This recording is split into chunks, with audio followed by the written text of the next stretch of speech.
চলো বন্ধুরা, আজকে এখান থেকে শুরু করা যাক। আজকে ছিল বৃহস্পতিবার, তো পুজো টুজো দিয়ে রান্না করতে বেশ দেরি হয়ে গেছিলো। এদিকে আলু ভাজা দেখে তোমরা বুঝতেই পেরেছো যে আজকে মাংস হবে। আর জানো, বৃহস্পতিবারে অনেক কাজ থাকে, তো মাছ মাংস হলে না খুব সমস্যা হয়ে যায়, যেহেতু সবটা আমাকে একা করতে হয় বাড়িতে, আমার কেউ নেই করার। সেহেতু সব কাজ করে পুজো দিয়ে এদিকে ফোনের ভিডিও, মানে সব ফোনের কাজ সামলিয়ে খুব কষ্ট হয়ে যায় আমার, কিন্তু কি করব বলো।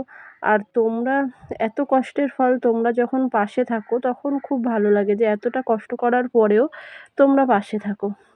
তো এই যে মাংস কষাতে নিয়েছি, মাংসের মধ্যে মশলা একই যা দিই সেটাই দিয়েছি, তোমরা জানো। আর এটা হলো পোস্ত দিয়ে দিয়েছিলাম আজকে, একটু ইউনিকভাবে রান্না করলাম।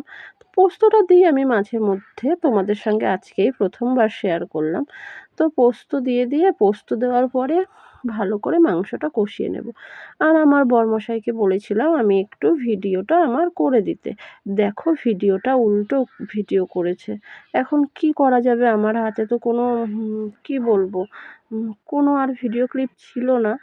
এটাই করেছিলাম, আর তখন আমি যেহেতু দেখিনি। তো এই যে আমার মাংস কষানো হয়ে গেছে, আর এদিকে জল দিয়ে ফুটেও গেছে, আর একটু হবে। তো এই যে ফোটার পরে এই যে ঢাকা দেওয়া ছিল, ঢাকাটা খোলার পরে এই কালারটা এসছে। এখন আমি এর মধ্যে আর একটু মশলা দিয়ে ঢেকে দেব। এটা একটা মশলা ছিল, সেটা পরে বলবো। পরের অন্য কোনো ভিডিওতে এই মশলাটা তোমাদের সঙ্গে আমি শেয়ার করে দেব যে আমি কি দিই লাস্টে। যাই হোক, কিন্তু এটা গরম মশলা ছিল না। আর এবার একটু ঢাকা দিয়ে দেব। এই যে ঢাকা দিয়ে দেব এখনই। ঢাকা দেওয়ার পরে এই ঢাকা দিয়ে নামিয়ে ফেলবো, হয়ে গেল মাংসটা। এই যে আমার মাংস রেডি। আর এই যা বলছিলাম, এত খাটনির পরেও তোমরা ভালোবেসে পাশে থাকো, তার জন্য অসংখ্য ধন্যবাদ। আর এই যে আর করে নেব কি বলো তো, পটল। এই যে পটল ভাজা প্রায় হয়েই এসছে, পটল পোস্ত করে নেব। তো পটল ভাজাটা না আগে ভেজে তুলে নেব। পটল ভাজাটা হয়ে গেছে, এবার তুলে নেব। নেওয়ার পরে একটু পেঁয়াজ বাটা আছে, পোস্তটা আমি পেঁয়াজ বাটা দিয়ে করব, পোস্ত আর পেঁয়াজ। তা পেঁয়াজ কিন্তু কুচো পেঁয়াজ না, এটা পেঁয়াজটা হালকা বেটে নিয়েছিলাম।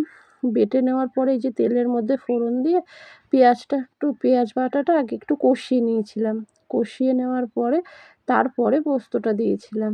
এই যে পোস্তটা দিয়ে দিয়েছিলাম। এবার পেঁয়াজ বাটা আর পোস্ত দুটো একসঙ্গে ভালো করে কষিয়ে নেব।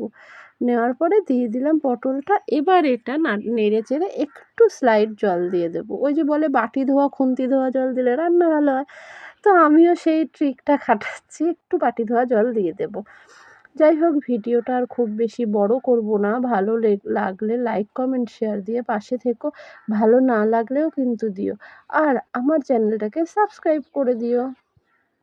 আর এই যেভাবে তোমরা ভালোবেসে আমার পাশে আছো, এইভাবেই সবসময় তোমরা আমার পাশে থেকো। আর এই যে আমার পটল পোস্ত ডান। তো আজকের মতো এই পর্যন্তই আমার ভ্লগটা ছিল, আর বেশি কিছু নেই। দেখা হচ্ছে আবার নেক্সট ভ্লগে।